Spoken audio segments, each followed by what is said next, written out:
Chapter 1. Arrival in the Shadow of the Peaks. The snow fell in silent, relentless sheets, cloaking the Swiss Alps in a shroud of white that blurred the line between earth and sky.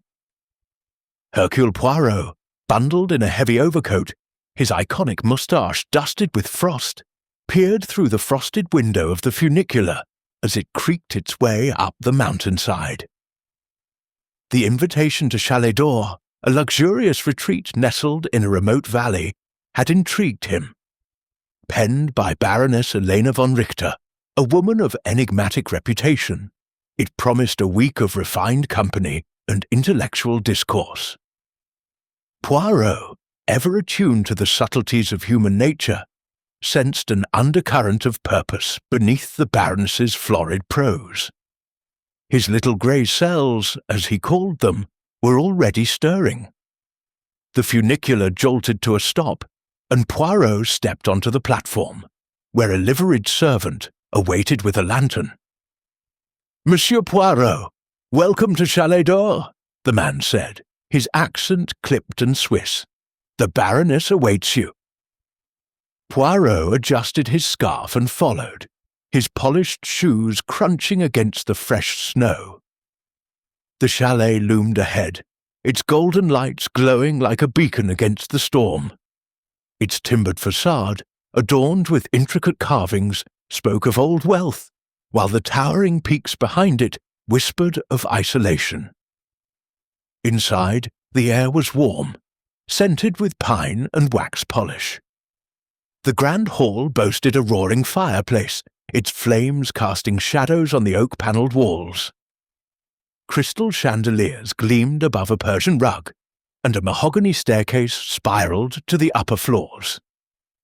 Poirot handed his hat and coat to the servant, revealing a meticulously tailored suit. He smoothed his moustache, his sharp eyes scanning the room. A small group of guests mingled near the fire, their voices a low hum of anticipation. Baroness Helena von Richter descended the staircase, her emerald gown shimmering. A woman in her late 50s, she carried herself with the poise of royalty, her silver hair swept into an elegant chignon. "Monsieur Poirot," she purred, extending a gloved hand, "your presence honours us. I trust the journey was not too arduous." "Pas du tout, madame," Poirot replied, bowing slightly. "The beauty of the Alps compensates for any discomfort, and your chalet, it is magnifique." "You are too kind," she said, her smile practised but warm. "Come, meet our little assembly." She guided him toward the guests, who turned with varying degrees of curiosity and reserve. First was Colonel Reginald Hawthorne, a retired British officer with a ruddy complexion and a bristling white moustache. His handshake was firm, his eyes guarded. "Heard of you, Poirot," he said gruffly. "Solved that Orient Express business, didn't you? Damned clever." Poirot inclined his head, noting the colonel's stiff posture, suggestive of a man accustomed to command, but burdened by memory. Next was Miss Lillian Carver, an American heiress whose diamond earrings sparkled as brightly as her laugh. Her blonde curls and crimson lips drew every eye, but her quick glances betrayed a restless energy. "Oh, Mr. Poirot, I've read all about your cases," she exclaimed, her voice a touch too loud. "It's like living in one of your stories." Poirot smiled politely, sensing calculation behind her charm. Monsieur André Duval, a French diplomat with slicked-back hair and a thin smile, bowed curtly. "A pleasure, Monsieur Poirot," he said, his tone formal.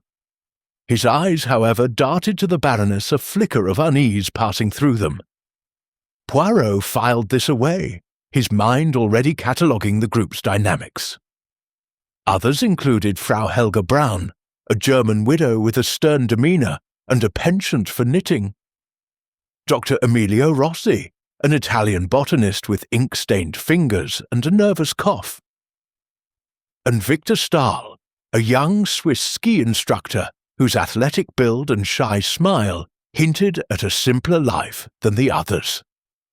Rounding out the group was Mrs. Margaret Winthrop, an English woman of quiet elegance, whose husband, a shipping magnate, had died recently under vague circumstances. The Baroness clapped her hands. "Dinner will be served shortly, but first let us enjoy some cognac by the fire." The group settled into plush armchairs, the crackling logs providing a cosy backdrop. Servants glided silently, offering drinks and canapés. Poirot sipped his cognac, observing. The Colonel spoke of military campaigns, his voice booming, while Miss Carver teased him playfully. Duval and the Baroness exchanged whispered words, their heads bent close. Frau Brown's needles clicked rhythmically, her eyes never leaving her work, yet Poirot sensed she missed nothing. "Tell me, Baroness," Poirot said, his voice cutting through the chatter. "What inspired this gathering? Such a diverse compagnie, brought together in this remote haven. It is most intriguing." Elena's eyes gleamed. "A whim, Monsieur Poirot. I wish to surround myself with fascinating minds, to share stories and perhaps unearth a few secrets." Her laugh was light, but Poirot detected a challenge in her words. "Secrets," he thought. "Oui, there are many here."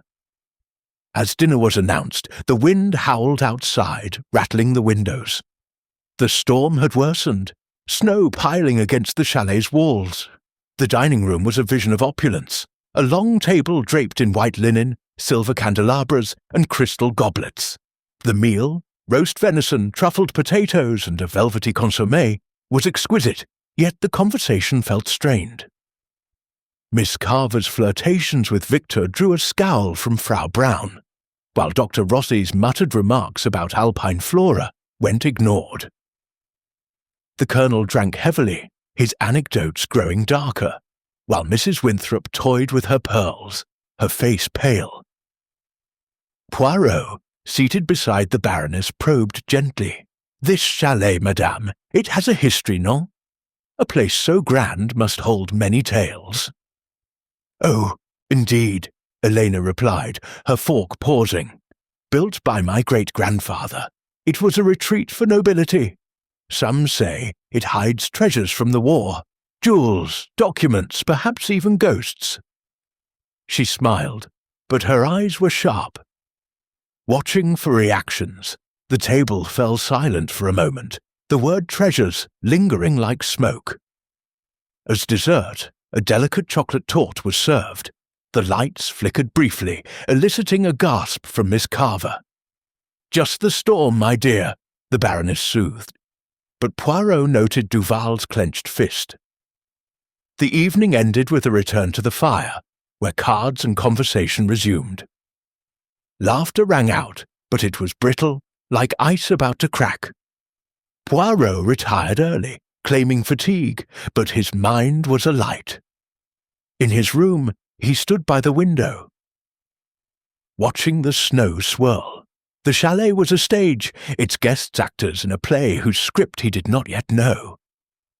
"There is something here," he murmured, stroking his moustache. "A motive, a shadow, waiting to emerge." He resolved to observe closely tomorrow, for in the stillness of the Alps, secrets could not hide forever. The storm roared on, sealing the chalet in its icy grip, and Poirot's little grey cells began their silent work. Chapter 2. Whispers in the Whiteout. The storm had tightened its grip on Chaledor overnight, transforming the Swiss Alps into a fortress of snow and wind.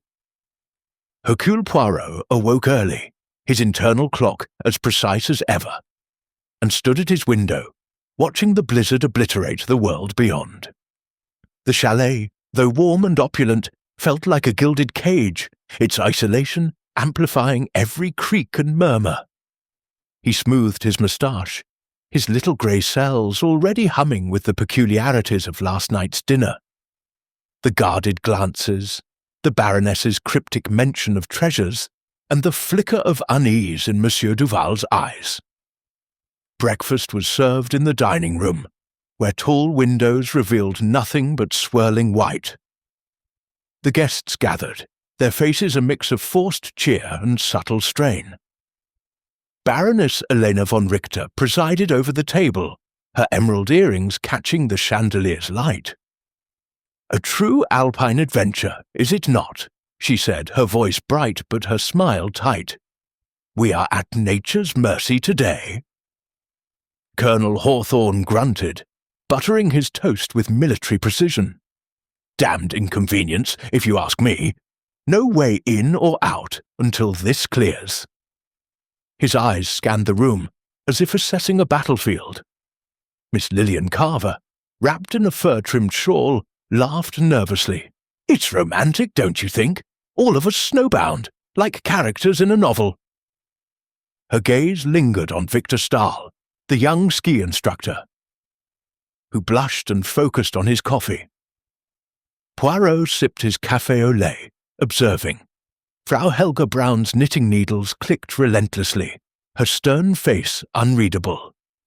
Dr. Emilio Rossi muttered about the storm's effect on alpine flora, while Mrs. Margaret Winthrop toyed with her spoon, her eyes distant. Monsieur Duval was absent, a fact Poirot noted with interest. As the meal ended, the Baroness invited everyone to the library for coffee and conversation. The library was a haven of dark wood and leather-bound books, its fireplace crackling warmly. Poirot settled into an armchair, his sharp eyes catching the small interactions.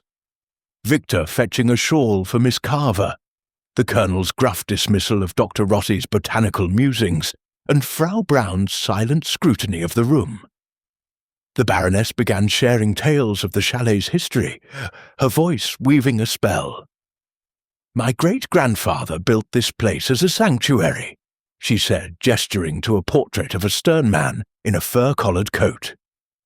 "During the war, it was rumored to be a hiding place for secrets, documents, jewels, even spies." Her eyes sparkled, as if daring someone to react. Mrs. Winthrop's cup rattled in its saucer.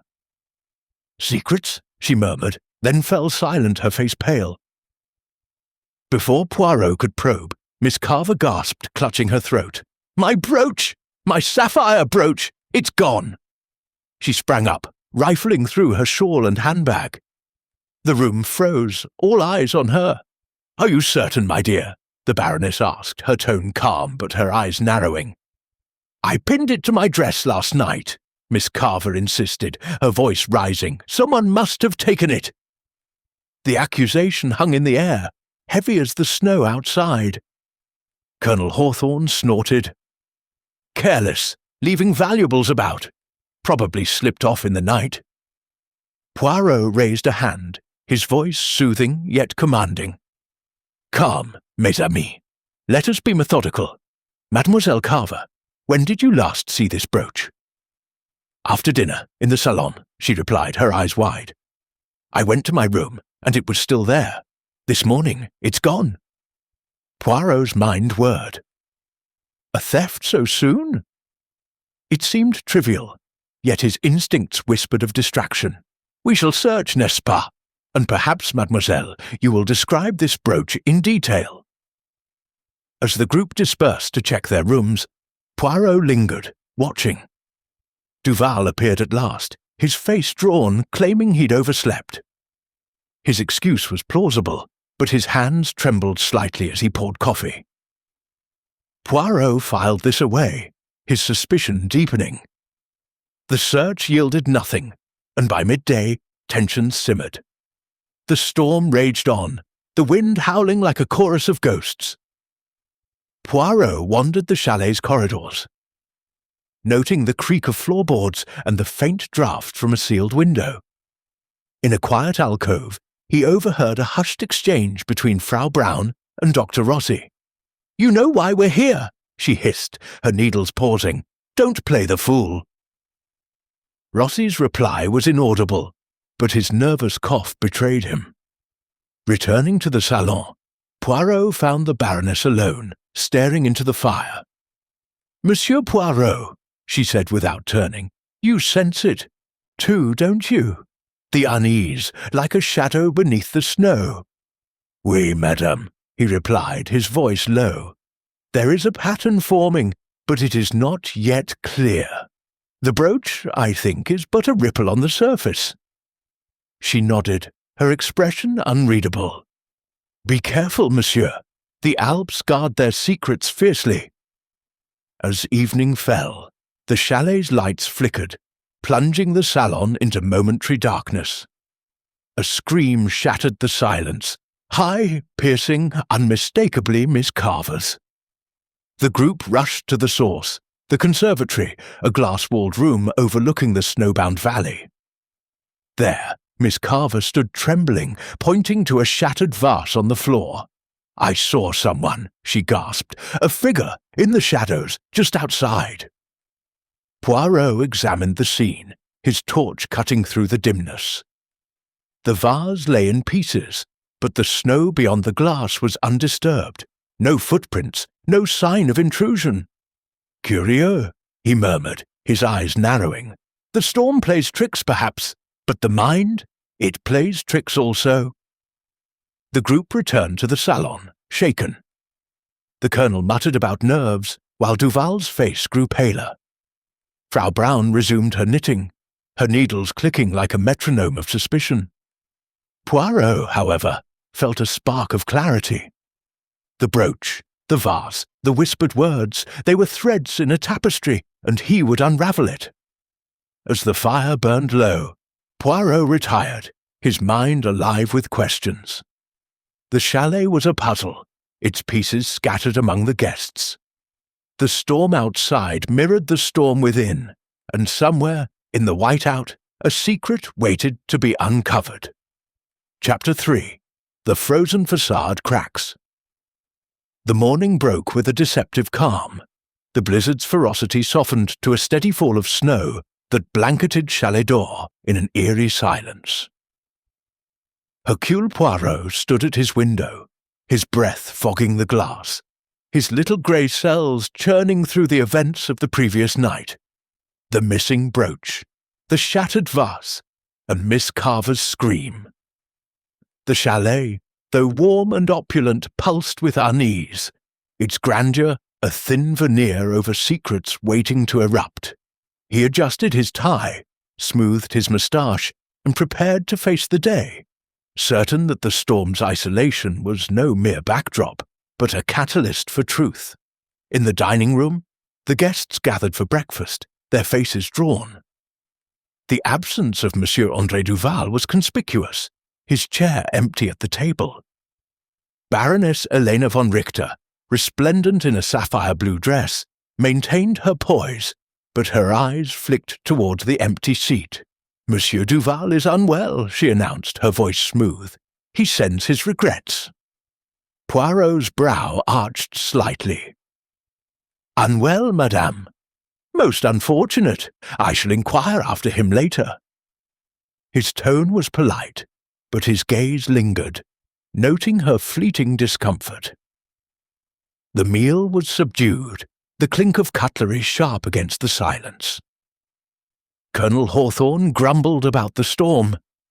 His ruddy face flushed from last night's brandy.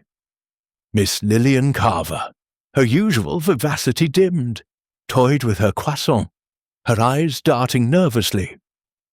Frau Helga Braun's knitting needles clicked relentlessly, while Dr. Emilio Rossi muttered about frost damage to alpine plants. Mrs. Margaret Winthrop, pale and withdrawn, barely spoke, her fingers twisting her pearl necklace. As breakfast ended, a scream shattered the quiet, this time from the butler, Hans, who stumbled into the room, his face ashen. "Monsieur Poirot, in the conservatory, come quickly!" The group surged to their feet, following Hans through the chalet's corridors to the glass-walled conservatory overlooking the snowbound valley. There, sprawled on the tiled floor amid frost-kissed ferns, lay André Duval, his lifeless eyes staring at the ceiling. An antique ice pick, its handle carved with Alpine motifs, protruded from his chest, a dark stain spreading across his white shirt. Snow piled against the glass walls, sealing the scene in a frozen tableau. Miss Carver gasped, clutching Victor Stahl's arm, while the Colonel swore under his breath. Frau Braun's needles stilled, her lips a thin line. Poirot knelt beside the body, his gloved hands careful not to disturb the scene. Mon Dieu, he murmured, examining the wound. A precise strike, directly to the heart. This was no accident. He stood, his sharp eyes scanning the room. The conservatory's door to the outside was locked, the snow beyond undisturbed. "The killer is among us," he said, his voice calm but commanding. "We are snowbound, mes amis, and the truth cannot escape." Panic rippled through the group. Miss Carver's voice trembled. "But who? Why, he was just here last night!" The Colonel barked, "Damned coward, striking in the dark!" Mrs. Winthrop swayed, and Victor steadied her, his face grim. The Baroness raised a hand, her authority unshaken. "We must remain calm. Monsieur Poirot, you have experience in such matters. We trust you to guide us." Poirot bowed slightly. "Merci, madame. I shall require statements from each of you. Where were you between midnight and dawn?" He produced a small notebook, his pencil poised, his demeanour methodical. The interviews began in the library, the fire casting flickering shadows. Colonel Hawthorne claimed he'd been in his room, reading military memoirs, his alibi unverified. Miss Carver admitted to wandering the halls, unable to sleep, but swore she saw nothing. Frau Braun said she'd been knitting by her window, her room near the conservatory, a detail Poirot noted. Dr. Rossi claimed he'd been cataloguing plant sketches, while Mrs. Winthrop said she'd taken a sleeping draught and remembered nothing. Victor, the ski instructor, had been checking the chalet's ski equipment in the basement, alone. The Baroness composed, said she'd retired early, but her butler, Hans, confirmed seeing her in the upper corridor near midnight. Hans himself had been tending the fires, his movements vague. Poirot's pencil paused, his mind cataloguing inconsistencies. "Curieux," he murmured. "The alibis, they are like the snow, soft but hiding sharp edges." Returning to the conservatory, Poirot examined the scene further.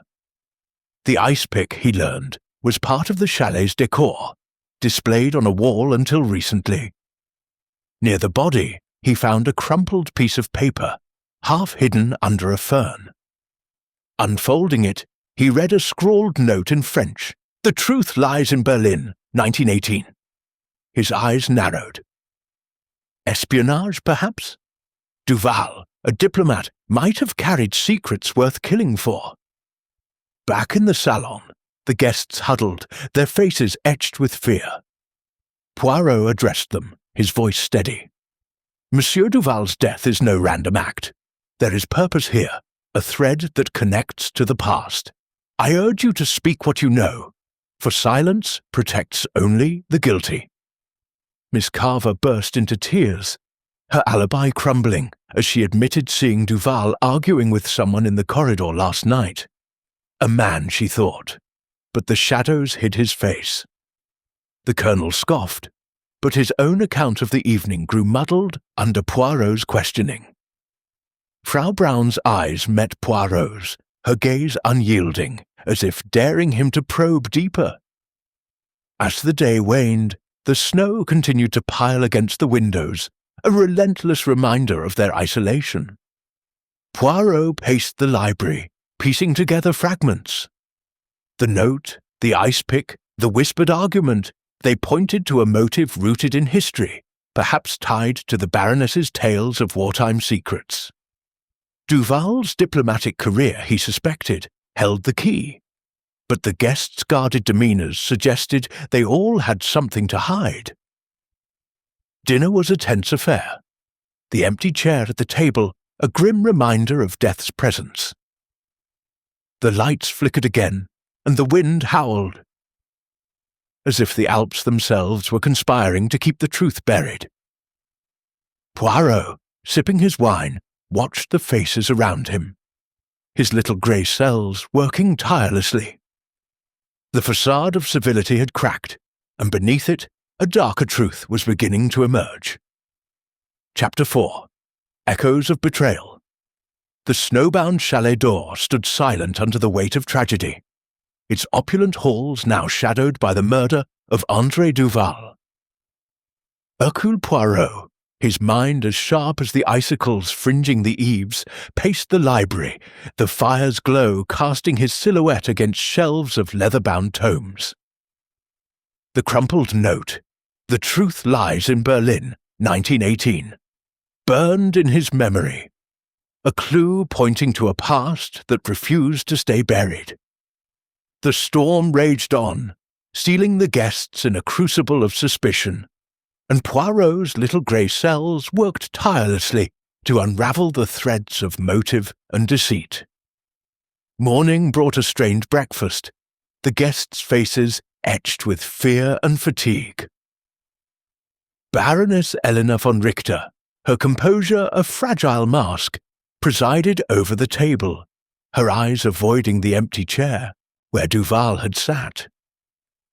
Colonel Hawthorne, his voice gruff, muttered about cowardly assassins, while Miss Lillian Carver, her vivacity extinguished, clutched her coffee cup, her gaze flickering nervously. Frau Helga Braun's knitting needles clicked like a metronome, her stern expression unyielding.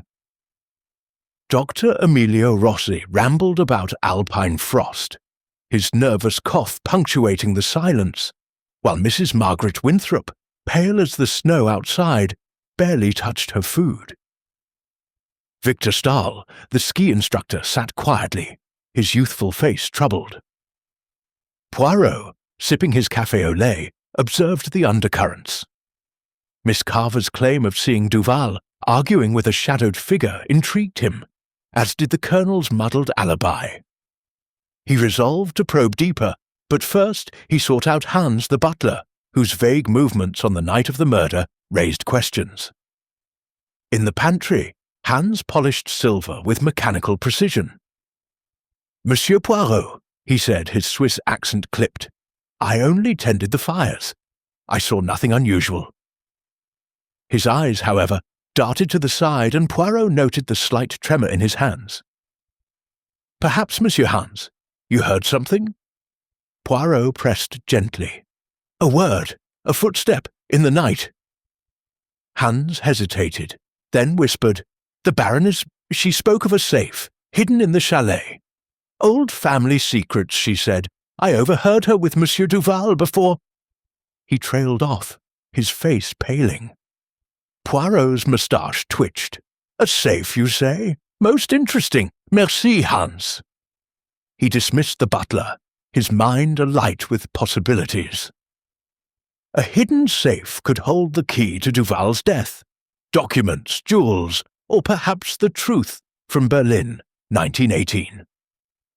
Returning to the salon, Poirot found the guests gathered, their tension palpable. The storm had worsened, the wind howling like a chorus of ghosts.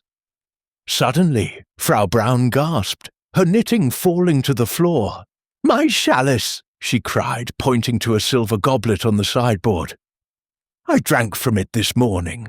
It smells wrong." Poirot seized the goblet, sniffing carefully. A faint, bitter odour, unmistakable to his trained senses, confirmed his suspicion. "Poison?" he declared, his voice calm but grave. "Arsenic, perhaps. Madame Braun, you are fortunate to be unharmed." The group erupted in murmurs, eyes darting accusingly. "Who would do this?" Miss Carver wailed, clutching Victor's arm. The Colonel slammed his fist on the table. "This is madness! We're trapped with a maniac!" Poirot raised a hand. "Calm, mes amis. This is no random act.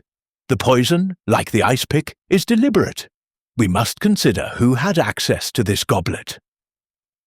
He questioned each guest, learning Frau Braun had left the chalice unattended during breakfast.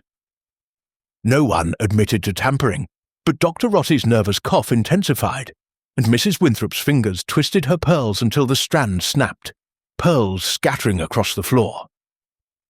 As servants cleaned the mess, Poirot's thoughts turned to the past. He gathered the guests in the library, his tone measured. Mesdames et messieurs, Monsieur Duval's death and this poison suggest a motive rooted in history. I ask you, what ties you to Berlin, 1918? The question hung like a guillotine. The Colonel's face reddened. Preposterous! I was in the trenches, not Berlin, Miss Carver stammered, claiming ignorance, while Frau Braun's eyes narrowed. I was a child then, she said curtly. Dr. Rossi muttered about botanical conferences, and Mrs. Winthrop whispered, My late husband, he spoke of Berlin but never explained. The Baroness, her voice steady, interjected. Berlin was a hub of intrigue during the war. My family had dealings there, trade, diplomacy. Perhaps Monsieur Duval knew too much. Her words were smooth, but Poirot detected a flicker of fear. Before he could press further, Victor spoke, his voice low. My grandfather, he was a courier in the war. He mentioned Berlin, a mission gone wrong. Betrayal, he called it. The room stilled, the word betrayal echoing like a gunshot. Poirot's eyes gleamed. Merci, Monsieur Stahl. You have given us a thread to follow. He excused the group, but as they dispersed, he caught Miss Carver whispering to the Colonel, her voice urgent. You know what he meant, she hissed. The Colonel's reply was inaudible, but his scowl spoke volumes. Alone in the library, Poirot examined a map of the chalet, noting the conservatory's proximity to the kitchen and the hidden passages Hans had hinted at. He resolved to search for the safe, but first he interviewed Mrs. Winthrop privately. Her hands trembled as she spoke of her husband's death, a supposed accident in a storm, but rumours of foul play lingered. He knew something, she admitted, something from the war, tied to Duval. As night fell, the storm intensified, and an avalanche rumbled in the distance, shaking the chalet. The lights flickered, plunging the salon into darkness. When they returned, the Colonel stood, his face pale. I must confess, he stammered. I saw Duval last night, arguing with someone in the corridor. I lied before. I didn't want to be involved. Poirot's gaze sharpened. And who was this someone, Colonel? I couldn't see, he said, his voice hoarse. It was too dark, but they spoke of debts, old promises broken. The confession, Poirot suspected, was a half-truth, designed to deflect. He thanked the Colonel, his mind racing. The safe, the poison, the note, the betrayal. They wove a tapestry of deceit with Berlin at its heart. The chalet's walls seemed to close in, the snow outside a mirror of the lies within.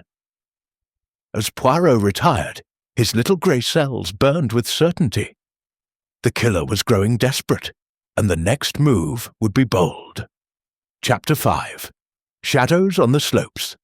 The Chaledor stood entombed in snow, its golden warmth vague, fragile defence against the relentless Alpine storm.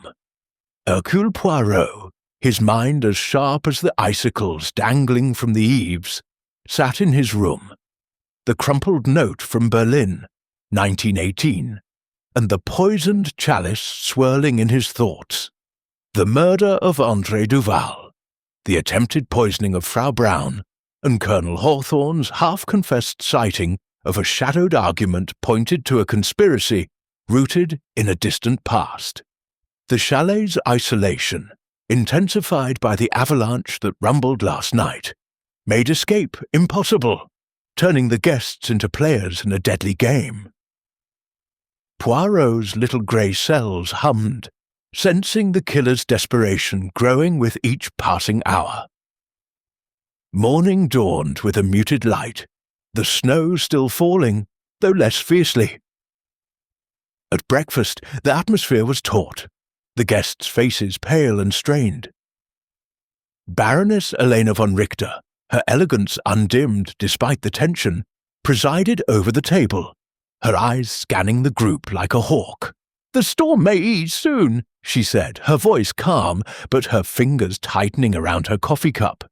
"Rescue could arrive by tomorrow." "Tomorrow's too late," Colonel Hawthorne growled, his ruddy face flushed. "There's a murderer among us, and I'll not sit idly by." His words sparked murmurs, with Miss Lillian Carver clutching her shawl, her eyes darting to Victor Stahl, who sat silently, his youthful features clouded. Frau Helga Braun's knitting needles resumed their relentless rhythm, her stern gaze fixed on her work, while Dr. Emilio Rossi coughed nervously, muttering about the storm's effect on alpine ecosystems. Mrs. Margaret Winthrop, her pearl necklace now repaired, spoke little, her hands trembling as she sipped her tea. Poirot, sipping his café au lait, observed every glance, every gesture, noting the Colonel's bluster and Miss Carver's fragile composure. Determined to unravel the web of motives, Poirot proposed a reconstruction of the night of Duval's murder. "Mesdames et messieurs," he said, standing in the salon, "we shall retrace your movements from dinner to midnight. Clarity, it comes from precision." The guests, reluctant but cowed by his authority, agreed. The reconstruction began in the dining room, where the group reenacted their positions at dinner. Poirot watched closely as Miss Carver, playing her role, hesitated when recalling her departure to the salon. I went to my room first," she admitted, her voice faltering. "I needed my shawl." Her eyes met Victor's, and he nodded slightly, as if confirming her story. Poirot's moustache twitched. Her timeline was shifting. The Colonel, reenacting his exit, claimed he'd gone straight to his room, but his earlier confession of seeing Duval in the corridor contradicted this. "A minor oversight," he blustered, but Poirot's gaze pinned him. Frau Braun, stationed near the conservatory, said she'd heard footsteps but saw no one. Dr. Rossi and Mrs. Winthrop offered vague accounts, their alibis porous. Victor, however, admitted to lingering in the basement, checking ski equipment, a task that seemed oddly timed for midnight. As the group moved to the conservatory, Poirot paused, his eyes catching a glint beneath a table. Kneeling, he retrieved a small cufflink, engraved with a military insignia. "Curieux," he murmured, slipping it into his pocket. The Colonel's face paled, but he said nothing. Seeking to shake the group further, Poirot turned to Victor. "Monsieur Stahl, you spoke of your grandfather, a courier betrayed in Berlin. Tell us more." The young man hesitated, his eyes flickering with pain. "He carried messages for the Allies," Victor said. "In 1918, someone betrayed him in Berlin. He lost everything, his honor, his family. He died bitter, saying the truth was buried in the Alps." The room stilled, the word betrayal echoing like a tolling bell. Miss Carver gasped, her hand flying to her mouth. "My father! He dealt in antiques during the war. He mentioned Berlin. Deal's gone wrong." Her voice trembled, and Poirot noted the Colonel's clenched jaw. The Baroness interjected, her tone sharp. "Enough of this. These are old stories, irrelevant to poor Monsieur Duval." But her eyes betrayed unease, and Poirot sensed she knew more than she admitted. As the reconstruction ended, a heated exchange erupted. Frau Braun accused Miss Carver of lying about her shawl, while the Colonel snapped at Dr. Rossi for his useless prattle. Mrs. Winthrop, near tears, whispered, "My husband knew Duval from the war." They quarrelled over something hidden.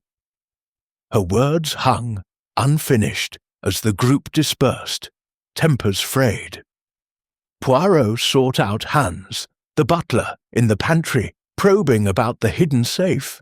"It's in the study," Hans whispered, glancing nervously, "behind the portrait of the Baroness's great-grandfather. But it's locked, and only she knows the combination." Poirot thanked him, his mind racing. A safe could hold documents tying Duval to Berlin, perhaps even the motive for his death. That afternoon, Poirot explored the study, finding the portrait a stern man in a fur-collared coat. The safe, concealed behind it, was indeed locked, its dial gleaming mockingly. As he examined it, a soft creak sounded behind him. Turning, he saw Mrs. Winthrop, her face pale. "Monsieur Poirot," she whispered, I think I'm next. My husband's secrets, they're why I'm here." Before Poirot could respond, a shout came from the salon. Rushing back, he found Miss Carver in tears, holding a torn photograph. "It was in my room," she cried. "It's my father, with Duval in Berlin."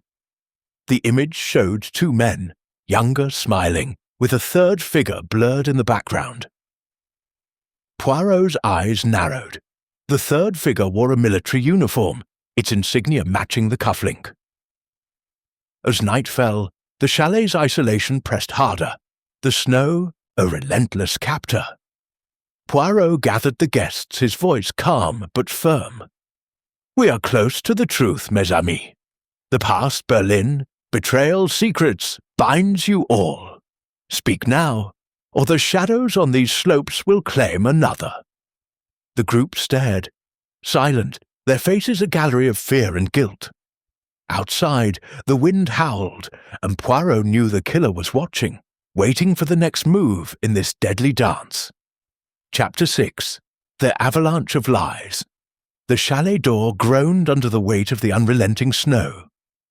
Its golden warmth dimmed by the shadow of André Duval's murder, and the poisoned chalice that nearly claimed Frau Braun.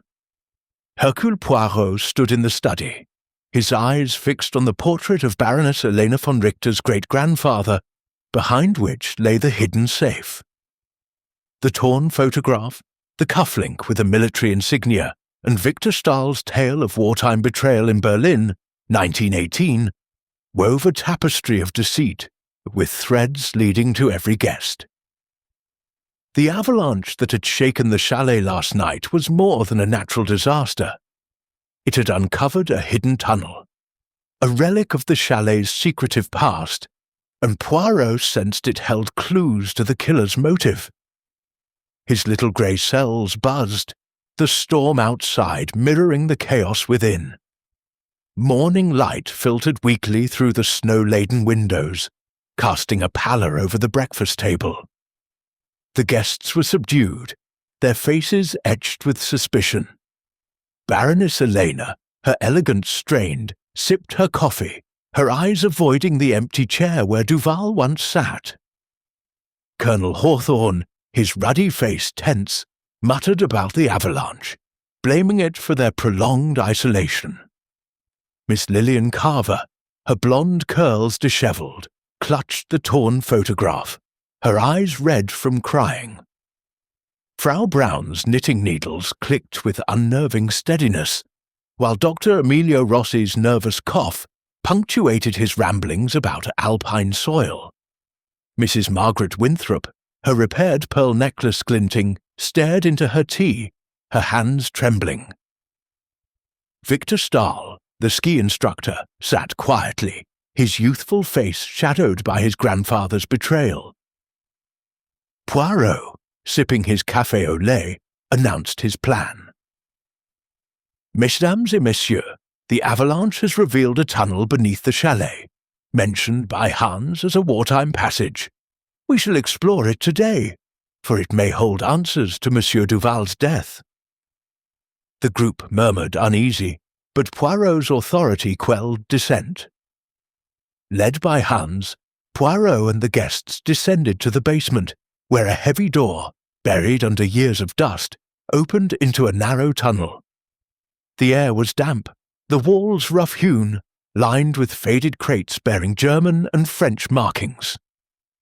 "Smugglers used this," Hans whispered, his torch casting eerie shadows. "Jewels, documents, even spies during the war." Poirot's eyes gleamed. Berlin, 1918 was no coincidence. As they navigated the tunnel, Poirot staged a subtle trap, asking each guest to recount their whereabouts during the avalanche's rumble. The colonel claimed he'd been in his room, but his boots caked with fresh snow suggested otherwise. Miss Carver stammered, saying she'd been in the salon, yet her shawl bore traces of damp earth. Frau Braun admitted to wandering near the basement, checking the heating, while Dr. Rossi's vague account of sketching plants faltered under scrutiny. Mrs. Winthrop, near tears, said she'd been praying in her room, while Victor confessed to exploring the chalet's lower levels, drawn by curiosity about his grandfather's stories. At the tunnel's end, Poirot found a locked crate, its lid engraved with the same insignia as the cufflink. Forcing it open, he uncovered a bundle of yellowed letters, written in German, mentioning Berlin and treachery. One letter referenced a Carver heir, startling Miss Carver, who gasped, "My father! He never spoke of this!" Poirot pocketed the letters, his mind racing. Were they the motive for Duval's murder? Back in the salon, tensions boiled over at dinner. The storm's howl was relentless, the chalet creaking under its assault. The colonel, fortified by brandy, accused Victor of hiding something, his voice booming. "Your grandfather's betrayal, does it run in the family?" Victor's face darkened, but he held his tongue. Miss Carver, clutching the photograph, snapped at Frau Braun. "You were near the basement last night. Did you tamper with my things?" Frau Braun's eyes flashed, her needles pausing. "Mind your accusations, girl," she hissed. Mrs. Winthrop, breaking her silence, whispered, "My husband. He knew of a deal in Berlin, something about stolen art." Duval was involved. Her words sparked an uproar, with Dr. Rossi coughing violently and the Baroness calling for calm. Poirot, observing, noted the colonel's clenched fist and Miss Carver's trembling hands. To test the group, Poirot shared a partial truth. The letters speak of a betrayal in Berlin, tied to a fortune in stolen art. Monsieur Duval, I believe, knew too much. The guests' reactions were telling. The colonel's face reddened, Frau Braun's needles stilled, and Miss Carver's eyes widened. Victor, however, spoke softly. "My grandfather mentioned a diamond necklace, hidden in the Alps. Could it be here?" The Baroness's cup clattered. "Nonsense," she said too quickly. "Old myths, nothing more." But Poirot saw her unease, mirrored by Dr. Rossi's sudden silence. As the evening ended, Poirot lingered in the salon, examining the diamond necklace Miss Carver wore, a piece too exquisite for coincidence. "Mademoiselle," he said, "this necklace, it is from your father, oui?" She nodded, her voice shaky. "He gave it to me before he died. Said it was special." Alone, Poirot paced, the letters and necklace forming a pattern. The tunnel, the insignia, the betrayal, they pointed to a conspiracy spanning decades, with Duval's death as its climax. The chalet's walls seemed to whisper, the snow outside burying truths yet to be unearthed. As he retired, Poirot knew the killer was cornered, and the avalanche of lies was about to break. Chapter 7. Midnight in the Ice Palace. The Chaledor, entombed in snow, stood like an ice palace under the Alpine night, its opulence mocked by the shadow of André Duval's murder, and the poisoned chalice that had nearly claimed Frau Braun.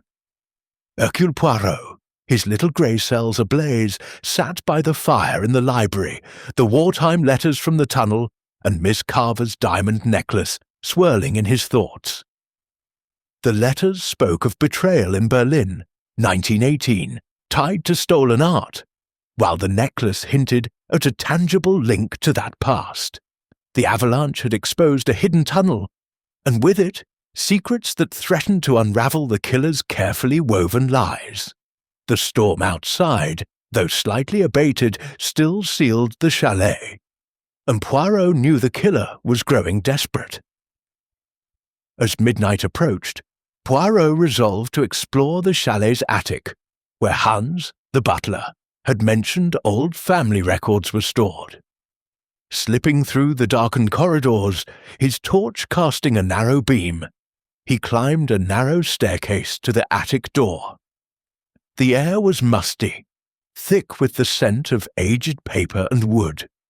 Trunks and crates loomed in the shadows, their surfaces dusted with frost from a cracked skylight.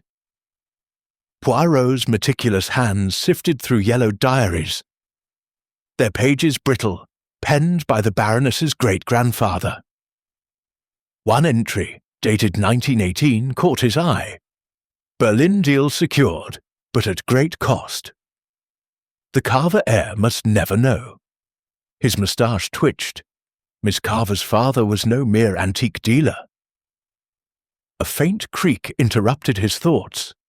Turning, Poirot glimpsed a figure darting behind a crate, cloaked in a dark shawl. "Who is there?" he called, his voice steady. No answer came, but the skylight rattled, and a gust of icy air swept through. Poirot pursued, his torch revealing only footprints in the dust, leading to a locked window. "Curio?" he murmured. A disguise, perhaps, to sabotage his investigation? Returning to the diaries, he pocketed one, its pages promising further clues. As he descended, a commotion erupted below. In the salon, the guests were gathered, their faces pale under the flickering chandelier. Miss Carver, trembling, clutched Victor Stahl's arm. "I saw it again!" she cried. "A figure in the hall, like last night!" The colonel scoffed, but his hand gripped his brandy glass tightly. Frau Braun's needles paused, her eyes sharp, while Dr. Rossi coughed nervously. Mrs. Winthrop whispered, "It's like a ghost, haunting us." Poirot, entering, raised a hand. "Mes amis, there are no ghosts here, only secrets wearing masks. Let us be calm and consider." Before he could elaborate, a roar of engines cut through the storm's howl. Hans rushed in, breathless. "A snowmobile, Monsieur Poirot. It's Madame Duval, André's widow. She's arrived." The group hurried to the entrance, where a bundled figure staggered in, snow clinging to her furs. Madame Celeste Duval, a petite woman with fierce eyes, shook off the cold. "I came as soon as the storm eased," she said, her voice trembling with grief. "My husband. I must know who did this." She produced a letter, its envelope marked with a Berlin postmark. "André received this a week ago. It mentioned a debt, a betrayal from the war." Poirot examined the letter, its contents cryptic. "Repay what was taken, or the Alps will claim you." His eyes narrowed, the same hand as the note found near Duval's body. "Madame, this is most illuminating. You are certain this arrived recently?" She nodded, tears brimming. He was frightened, but wouldn't say why. The guests exchanged uneasy glances, the colonel's face reddening, Miss Carver's hands twisting her necklace. Poirot addressed them, his tone measured. "This letter confirms a motive tied to Berlin. Someone here knows of this debt. Speak, or the truth will find you." Silence followed, broken only by the wind's moan. Then Dr. Rossi spoke, his voice shaky. I studied in Berlin years ago. There were rumors of stolen art smuggled through the Alps. I thought it was just talk." His cough betrayed his nerves, and Poirot noted Frau Braun's piercing stare. As the group dispersed, Poirot lingered with Madame Duval, probing gently. She revealed André's wartime role as a diplomat, handling sensitive deals, some involving the Baroness's family. He never spoke of it, she said, but he carried guilt, always. Returning to his room, Poirot reviewed the diary and letters. The pieces were aligning. A wartime betrayal, stolen art, a hidden fortune. The necklace, the cufflink, the tunnel, all pointed to a conspiracy spanning decades. But the ghostly figure troubled him. Was it a distraction, or the killer's next move? At midnight, the chalet's lights flickered again, plunging the halls into darkness. A crash echoed from the study. Poirot, torch in hand, arrived to find the portrait of the Baroness's great-grandfather askew, the safe behind it untouched but a drawer rifled. Papers were scattered, one bearing the name Carver. Someone had been searching, and they were close. Poirot gathered the guests in the salon, his voice calm but commanding. The killer seeks to bury the truth, but it emerges like snow melting under the sun. Tomorrow we shall confront these shadows. The group stared, fear and guilt etched in their eyes. Outside, the storm's wail softened, but Poirot knew the real tempest was within the chalet, and its climax was near. Chapter 8. Unmasking the Blizzard's Heart. The Chaledor, a gilded prison in the snowbound Alps, pulsed with tension as the storm's grip loosened, hinting at rescue on the horizon. Hercule Poirot stood in the grand salon, the fire casting long shadows across the oak-panelled walls. His little grey cells weaving together the clues.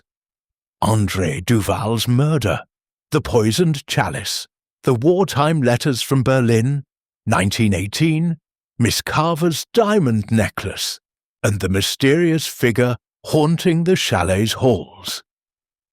The arrival of Madame Duval with her cryptic letter, the rifled study, and the hidden safe behind the Baroness's great-grandfather's portrait pointed to a conspiracy of betrayal and greed. The avalanche had exposed a tunnel, and now Poirot sensed the truth was ready to break free. Tonight he would unmask the killer. The guests gathered in the salon, their faces a gallery of fear and suspicion. Baroness Elena von Richter, her emerald eyes sharp, stood by the fire, her composure fraying. Colonel Hawthorne, his ruddy face flushed with brandy, gripped his chair, his military cufflink glinting, a match to the one Poirot had found. Miss Lillian Carver, her blonde curls limp, clutched her necklace, her eyes darting to Victor Stahl, whose youthful face was taut with resolve. Frau Helga Braun's knitting needles lay still, her stern gaze fixed on Poirot. Dr. Emilio Rossi's cough punctuated the silence, while Mrs. Margaret Winthrop twisted her pearls, her voice barely audible as she murmured prayers. Madame Duval, newly arrived, sat apart, her grief hardened into determination. Poirot raised a hand, his voice calm but commanding. Mesdames et messieurs, tonight we peel back the layers of deceit. Monsieur Duval's death, the poison, the letters, they are not isolated acts but threads in a tapestry of betrayal, woven in Berlin, 1918. I shall reveal the truth, and the guilty will stand exposed. He began pacing before the fire. The note found near Monsieur Duval. The truth lies in Berlin, 1918, and Madame Duval's letters speak of a debt, a betrayal tied to stolen art. The letters from the tunnel confirm a deal gone wrong, involving a fortune in jewels, one of which is Mademoiselle Carver's necklace. Miss Carver gasped, her hand tightening on the diamonds. Poirot continued, his eyes scanning the group. The cufflink, with its military insignia, points to a soldier's shame. Colonel Hawthorne, you were in Berlin, were you not, during the war's end? The colonel's face reddened. "I fought honourably," he barked, but his voice cracked. Turning to Frau Braun, Poirot said, "Madame, your presence near the conservatory and basement suggests knowledge of the chalet's secrets. You spoke of Berlin as a child, yet your eyes betray a deeper connection." Frau Braun's lips thinned, but she remained silent. Poirot's gaze shifted to the Baroness. "Madame von Richter, the safe in your study holds documents that could expose this betrayal. Last night's intrusion suggests someone sought to destroy them." The Baroness's hand trembled, her poise faltering. As Poirot spoke, a distant rumble signalled rescuers, nearing through the thawing snow. The guests stirred, hope mingling with dread. Sensing the moment, Poirot pressed on. The killer, desperate to silence the past, struck Monsieur Duval, who knew of the stolen art. The poison was meant for another who grew too curious, but the ghostly figure, that was a ruse to distract. Suddenly, a crash echoed from the corridor. Poirot, alert, led the group to the source. A candelabra toppled near the study. Footprints in the dust led to the safe, now ajar. Inside, Poirot found a forged will, naming Miss Carver as heir to a fortune tied to the Berlin deal, but altered to favour another. "This," he said, holding it aloft, "is the motive." Greed, masked by betrayal. Miss Carver sobbed, "I didn't know." But the colonel lunged forward, his face contorted. "Enough!" he roared, seizing a poker from the fire. Before he could strike, Victor tackled him, pinning him to the floor. The group gasped, and Poirot raised a hand. "Merci, Monsieur Stahl. Colonel, your temper betrays you." As Hans restrained the colonel, Poirot continued. The will was forged to cut out Mademoiselle Carver, but Monsieur Duval discovered it. His death was meant to silence him. He turned to Frau Braun. "Madame, your knowledge of the safe, your wartime ties, did you act to protect this secret?" Frau Braun's eyes flashed. "I knew of the will," she admitted, her voice cold. "But I did not kill. I wanted justice, not blood." Her confession sparked murmurs, but Poirot's attention shifted to Dr. Rossi, whose cough had ceased, his face pale. "And you, Docteur, your botanical studies mask a past in Berlin's black market, no?" Rossi stammered. I only advised on art preservation." But his panic confirmed Poirot's suspicion. Before he could press further, a glint of metal caught his eye. A knife, dropped by Rossi, aimed at Poirot himself. Hans seized it, and Rossi collapsed sobbing. Poirot stepped forward, his voice steady. "The killer sought to bury the past, but the blizzard's heart is clear. The truth lies not in one, but in many hands. Tonight, we are close." The guests stared, fear and guilt mingling. Outside, the rescuers' lights flickered, delayed by fresh snow. Poirot knew the final unmasking was imminent, and the chalet's secrets would soon be laid bare. Chapter 9. Thor of Deception. The Chaledor, no longer a gilded haven but a crucible of truth, stood under a sky where the blizzard's fury was waning, the snow falling in soft whispers as if the Alps themselves were exhaling. Hercule Poirot, his little grey cells alight, stood in the grand salon. The fire's glow illuminating the faces of the guests, each marked by fear, guilt, or defiance. The murder of André Duval, the poisoned chalice, the wartime letters from Berlin, 1918, the diamond necklace, the forged will, and the thwarted attack on Poirot himself had woven a tapestry of betrayal and greed. The hidden tunnel, the rifled safe, and the military cufflink pointed to a killer among them, desperate to bury a past tied to stolen art. With rescuers nearing, delayed only by fresh snow, Poirot knew the time for deception was thawing, and the truth would soon stand bare. Morning light filtered through the chalet's windows, the snow outside glistening like a promise of release. The guests gathered, their nerves frayed. Baroness Elena von Richter, her elegance strained, clutched her shawl, her eyes wary. Colonel Hawthorne, subdued after his outburst, sat rigidly, his military insignia glinting ominously. Miss Lillian Carver, her diamond necklace hidden beneath her blouse, avoided eye contact, while Victor Stahl, the ski instructor, stood protectively near her, his face resolute. Frau Helga Braun's knitting needles lay idle, her stern gaze fixed on Poirot. Dr. Emilio Rossi, his nervous cough silenced by last night's exposure, slumped in his chair. Mrs. Margaret Winthrop twisted her pearls, her voice a whisper of dread, while Madame Celeste Duval, André's widow, sat with steely resolve, her letter from Berlin clutched tightly. Poirot, his voice calm but commanding, addressed the group. Mesdames et messieurs, the storm ebbs, and with it the lies that have shielded the guilty, the forged will, the letters, the necklace, all point to a fortune stolen in Berlin, 1918, and a betrayal that cost lives. Monsieur Duval knew too much, and his death was meant to silence him. Today, we unmask the killer. He began with individual confrontations, calling each guest to the library for private questioning. First was the Baroness, her composure cracking as Poirot pressed about the safe.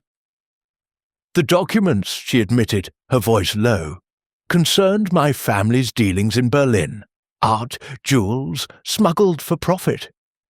I kept them hidden to protect our name. Her eyes flickered with shame, but Poirot sensed no murderous intent. Next, Colonel Hawthorne, his bluster gone, confessed to a wartime disgrace. I deserted in Berlin, he muttered, his face ashen. Duval knew, threatened to expose me, but I swear, I didn't kill him. The cufflink, Poirot noted, tied him to the scene, but his fear seemed genuine. Miss Carver, trembling, admitted her father's role in the Berlin deal. The necklace was his gift, but I didn't know it was stolen until now, she sobbed. Victor, called next, revealed his grandfather's betrayal was tied to the same deal. A courier double-crossed, his family ruined. I came here seeking answers, he said, his voice steady, not revenge. Frau Braun, her stern facade crumbling, admitted to spying in Berlin for profit, crossing paths with Duval. I poisoned no one, she insisted. I only wanted the will destroyed. It named me as a traitor. Dr. Rossi, cornered, confessed to forging the will to secure the fortune for himself, but denied murder, his panic palpable. Mrs. Winthrop, near collapse, whispered, my husband was part of it, smuggling, betrayal. Duval blackmailed him, and now me. Her fear of being next, Poirot realized, was no act. Madame Duval, last, revealed André's guilt over his role in the Berlin deal, his death a consequence of refusing to stay silent. With the confessions gathered, Poirot returned to the salon, his mind racing. The tunnel, he suspected, held the final clue. Leading the group to the basement, he navigated the damp passage, his torch illuminating a hidden alcove. There, a small box contained a ledger, listing the stolen art, including Miss Carver's necklace, and naming Duval, the Colonel, and Frau Braun as conspirators. A final entry in Duval's hand read, I will confess to end the lies. The group gasped, but before Poirot could speak, Dr. Rossi bolted, sprinting toward the tunnel's exit. Victor and Hans gave chase, tackling him in the snow. Rossi, sobbing, confessed to the poison, but swore he didn't kill Duval. It was to scare them, he cried, to keep the fortune. Poirot, undeterred, returned to the salon, his eyes on Frau Braun. Madame, your knowledge of the tunnel, your presence near the conservatory. You struck Duval, did you not, to protect your secret?" Frau Braun's face hardened, but she shook her head.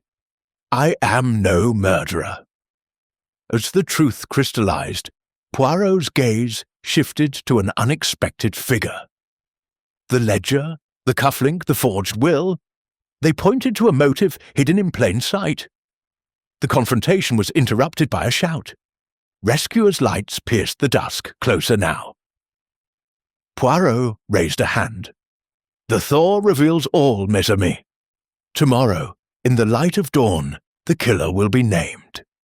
The guests stared, their faces a mosaic of dread and relief. The chalet, once a prison, was opening, but Poirot knew the final act awaited, and the heart of the blizzard would yield its last secret. Chapter 10. Dawn over the eternal snows. The Chaledor stood bathed in the pale light of dawn, the Alpine storm finally spent, leaving a world of glistening snow under a sky streaked with gold. Hercule Poirot, his little grey cells at their peak, gathered the guests in the grand salon, the fire now a soft glow, mirroring the Thor outside. André Duval's murder, the poisoned chalice, the wartime letters from Berlin, 1918, Miss Carver's diamond necklace, the forged will, and the ledger from the tunnel had unraveled a conspiracy of betrayal and greed.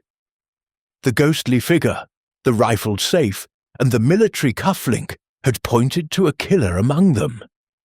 And with rescuers' lights now visible on the slopes, Poirot knew the moment had come to unveil the truth. The chalet, once a prison of secrets, was ready to release its captives. The guests sat in a tense semicircle, their faces etched with exhaustion and dread. Baroness Elena von Richter, her elegance frayed, clasped her hands tightly. Colonel Hawthorne, his ruddy face pale, avoided the glint of his own cufflink, now in Poirot's possession. Miss Lillian Carver, her diamond necklace hidden, clung to Victor Stahl, whose youthful resolve had hardened. Frau Helga Braun, her knitting abandoned, sat rigidly, her eyes defiant.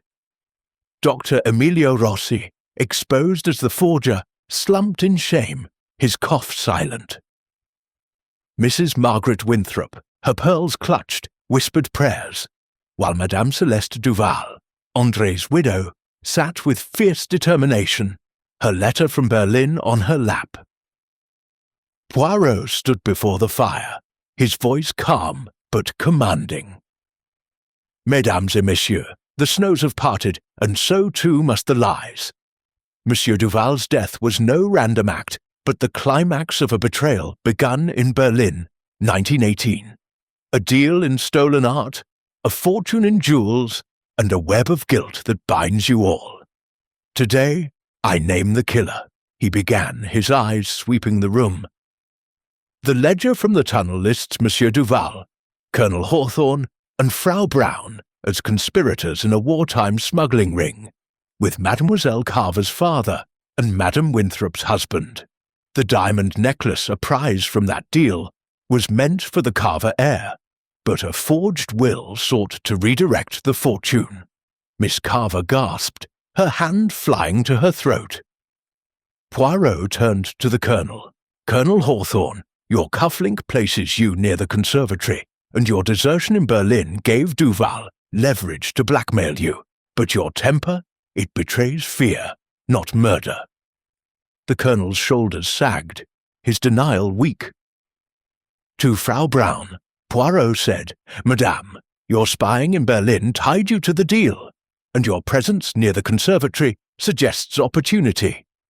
Yet your confession about the will was to protect your name, not to kill." Frau Braun's lips thinned, but she nodded. Dr. Rossi, trembling, was next. "Docteur, you forged the will for greed, and the poison was your desperate act to silence questions. But the ice pick? Non, it was not your hand." Rossi sobbed, his guilt confirmed but incomplete.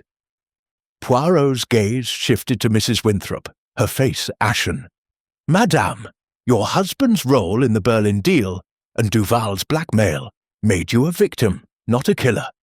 Your fear was real, but your hands are clean."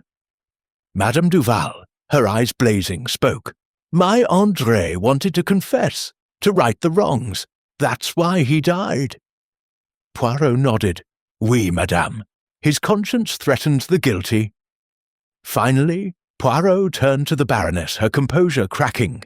"Madame von Richter, the chalet, the safe, the tunnel, they are your legacy, tied to the Berlin fortune. You invited us here, knowing Duval's intent to expose the truth. The ghostly figure, the rifled study, distractions to protect your family's shame. But the ice pick, it was your hand, was it not?" The room froze. Elena's eyes widened, then hardened. "You accuse me, Monsieur Poirot, in my own home." Her voice trembled, but Poirot pressed on. "The ledger names your great-grandfather as the mastermind. You killed Duval to silence him, forged the will to secure the fortune, and staged the ghost to divert suspicion. The safe's combination, known only to you, held the proof." Elena stood, her elegance a mask. "I protected my family," she cried. "Duval would have ruined us." Her confession spilled like the thawing snow, admitting to luring Duval to the conservatory, striking him with the ice pick, and planting the note to mislead. The poison, she claimed, was Rossi's doing, a coincidence she exploited. As Hans restrained her, the guests gasped, their faces a mix of shock and relief. Rescuers burst through the door, their arrival sealing Elena's fate. Poirot handed the ledger and letters to the authorities, his voice soft. "The Alps guard their secrets, but not from Hercule Poirot."